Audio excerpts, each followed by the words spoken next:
This is absolutely insane and exactly what Vikings fans want to hear after a recent report gives the most praise for a rookie standout that has maximized his opportunities to make this team's 53-man roster, and Kevin O'Connell drops a small Harrison Smith update that you won't want to miss. We're going to break down all of that in this episode of Vikings Digest, but first, we are trying to hit 3,300 subscribers before we kick off against the Denver Broncos tomorrow night, so if you're a part of the 78% of viewers who are not yet subscribed and you want to stay up to date on all things Vikings and help us reach that goal, make sure to hit that subscribe button and the bell icon so you don't miss any of the episodes when they drop. And with that, let's hop into the first topic of the day, which is Jacob Thomas is the highest graded rookie as per Pro Football Focus, as they had an article out recently talking about the best graded rookies after week 2 of the NFL's 2026 preseason. And Jacob Thomas, the undrafted rookie safety, was the highest graded rookie throughout the first 2 weeks, as he has earned a 90.9 PFF coverage grade and a 72.4 run defense grade, overall getting 92.2. He's made 3 tackles resulting in a defensive stop and recorded an interception and a pass breakup.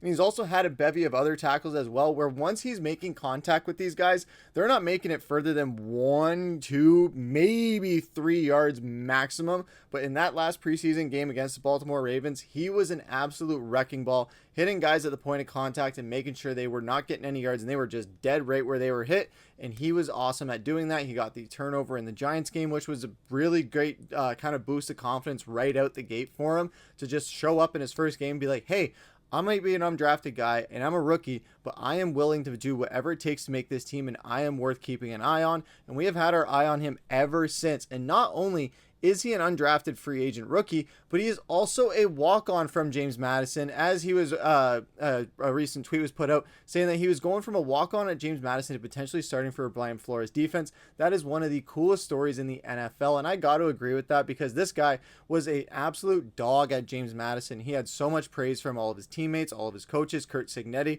was one of his coaches as well at James Madison. And he just made an absolute name for himself in his college career.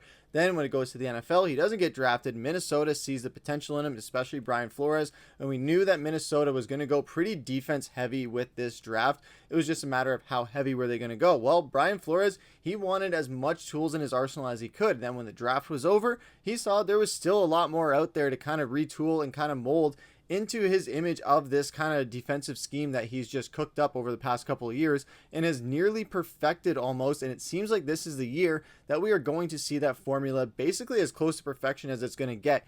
Even if Harrison Smith isn't there, or if he is there, we might actually see it hit that perfection. But with these safeties, they're really stepping up to the plate without him there. Josh Metellus, of course, he's going to be there and he's going to step up. We know that. Jay Ward and Theo Jackson, they've been there for a couple of years. Haven't really had that breakout or that success that we've kind of been looking for with the hype that they had coming out of the draft when they were drafted. But then you also shift to the rookies in the safety core, where you have Jacob Thomas and Jacoby Thomas. It's going to get very confusing, I know, especially if they're both absolute dogs. But Jacoby Thomas, in the rookie out of Miami, he's coming back from a little bit of a small minor injury, and he'll be seeing action tomorrow night most likely. And then as well as Jacob Thomas on that other side, he has also just been absolutely stellar throughout this preseason, like we said earlier, and I can't wait to see what more he does for tomorrow night against the Denver Broncos. There's a lot of names that are going to be ones to watch for the Minnesota Vikings. Those two guys are definitely some of them. There's going to be some other ones to watch out for, but it's going to be a very exciting game, and it's going to give us a very good idea of how this 53-man roster is going to look. And if Jacob Thomas puts up another, I think he's already secured himself a spot on the 53-man roster, but if he has another performance like he's had these last 2 games, I think that all but guarantees it for everybody's consensus, because with what I've seen on the field, I think you absolutely got to give it to him. And if he puts out another great performance, it makes me even more excited to see what this safety core can do for this season, especially if they don't have the veteran presence of Harrison Smith there, or if they just have to roll into this, just be like, all right, let's go gung-ho with this thing. But if Harry is coming back for one more year, these rookies are going to get a wealth of knowledge and learning experience from Harrison Smith, so that next year they are going to be ready to just continue on the progress of trying to just be all pros. And in Jacob Thomas's sense, he's going to try and be one of the best undrafted free agent stories in the NFL in the past couple of years. And Brian Flores also had some things to say about the safety stepping up in the absence of Jamal Adams, which that's another element that we aren't really thinking in all this, is how impactful Jamal Adams was in the short amount of time that he was in Minnesota and the role that he was going to play, especially with being able to help these rookies out and being that veteran presence that they wanted, along with Josh Metellus in the room. Now that he is gone, he's still going to be around the building and be involved, just not so much on the field.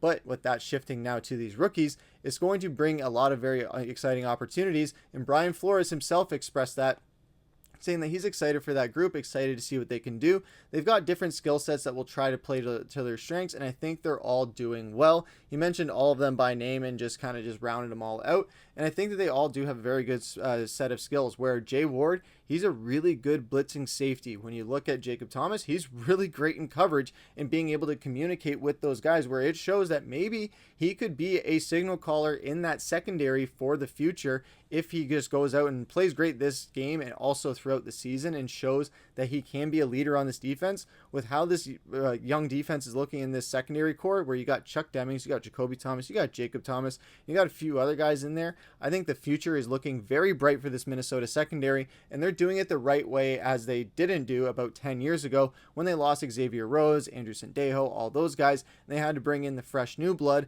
It wasn't as successful, and it seems like they are learning from the past in this sense. I know it was a whole entire era and regime ago as far as GMs and head coaches, but there still is that history there where these coaches, you know, that when Kevin O'Connell, Brian Flores come in here, they're studying the history of the Minnesota Vikings. They see what worked and what didn't in the past on offense and on defense. Zimmer, he had a great defense for a couple of years, then he got a little bit stagnant and just could not adapt with the times. Brian Flores, he's done that, and he's been able to see what worked for this Vikings defense historically, not just in the 2010s, but also in the 90s as well, and during the Purple People Eaters era. But now he's trying to see, all right, how can I make this work for today with how offenses are changing? And he has absolutely done a stellar job, not just with his play calling, but also with the talent that he's scouted. Another player that was mentioned in the article that I do want to give some props to as well is linebacker Bengali Kamara, who scored an 87 overall, and he's been all over the field the first two preseason games, particularly as a run defender, where he's earned an 86.4 PFF grade and has yet to miss a tackle and has recorded 9 tackles resulting in a defensive stop, leading all players in the preseason. So the Vikings have a pair of guys on their squad now that are seemingly trying to just break through as rookies into that 53-man roster and make a name for themselves within this Brian Flores defense. And what better opportunity do you have as a rookie defensive player, especially as a linebacker or a safety, to come in as a rookie, in Jacob Thomas's case, an undrafted rookie, and have a chance to be in a Brian Flores defense and thriving as a starting player in the rotation, or at least getting significant playing time in the first year as you go into your second year and play even more, so that by the third year, like Dallas Turner is going to be this year, you are the absolute guy at your position. So I'm very excited to see what these rookies have in store for us, not only tomorrow night, but also for the regular season, because I think these two are definitely going to make that final 53-man roster. But that's going to take us into the second topic of the day, which is that KOC drops in Harrison Smith update. Now, he did keep it simple and a little bit brief, but he did mention that they have been in consistent dialogue together, but he doesn't have an update on his future at the moment. But he did say this little nugget at his press conference, saying I've had my kind of weekly discussions and dialogues with him that have ranged from a lot of different topics. I've talked to him this week and he had some conversation about where he's at and what he's thinking, and we'll keep you guys updated if there is an update on that. So again, it's a little bit of a nothing burger, but at least it shows that Kevin O'Connell has continued to have consistent dialogue with Harrison Smith to try and make sure what he sees in the team or what he sees for his future as well. I do really like that Kevin O'Connell mentioned that they talk about things going on with the team right now just from a general basis, and Harry just being a fan of the team or from the outside looking in, but also that Kevin O'Connell is bringing up Harrison Smith's future and trying to see where he's at and all of that, and see if he can persuade him to come back for one more run to try and get this safety core fully on the right way to having a dominant season. But let us know down in the comments below what you guys think about all this, and then thank you again for subscribing, hitting that bell icon so you don't miss the episodes when they drop. But for now, I've been your host Griffin. Take care.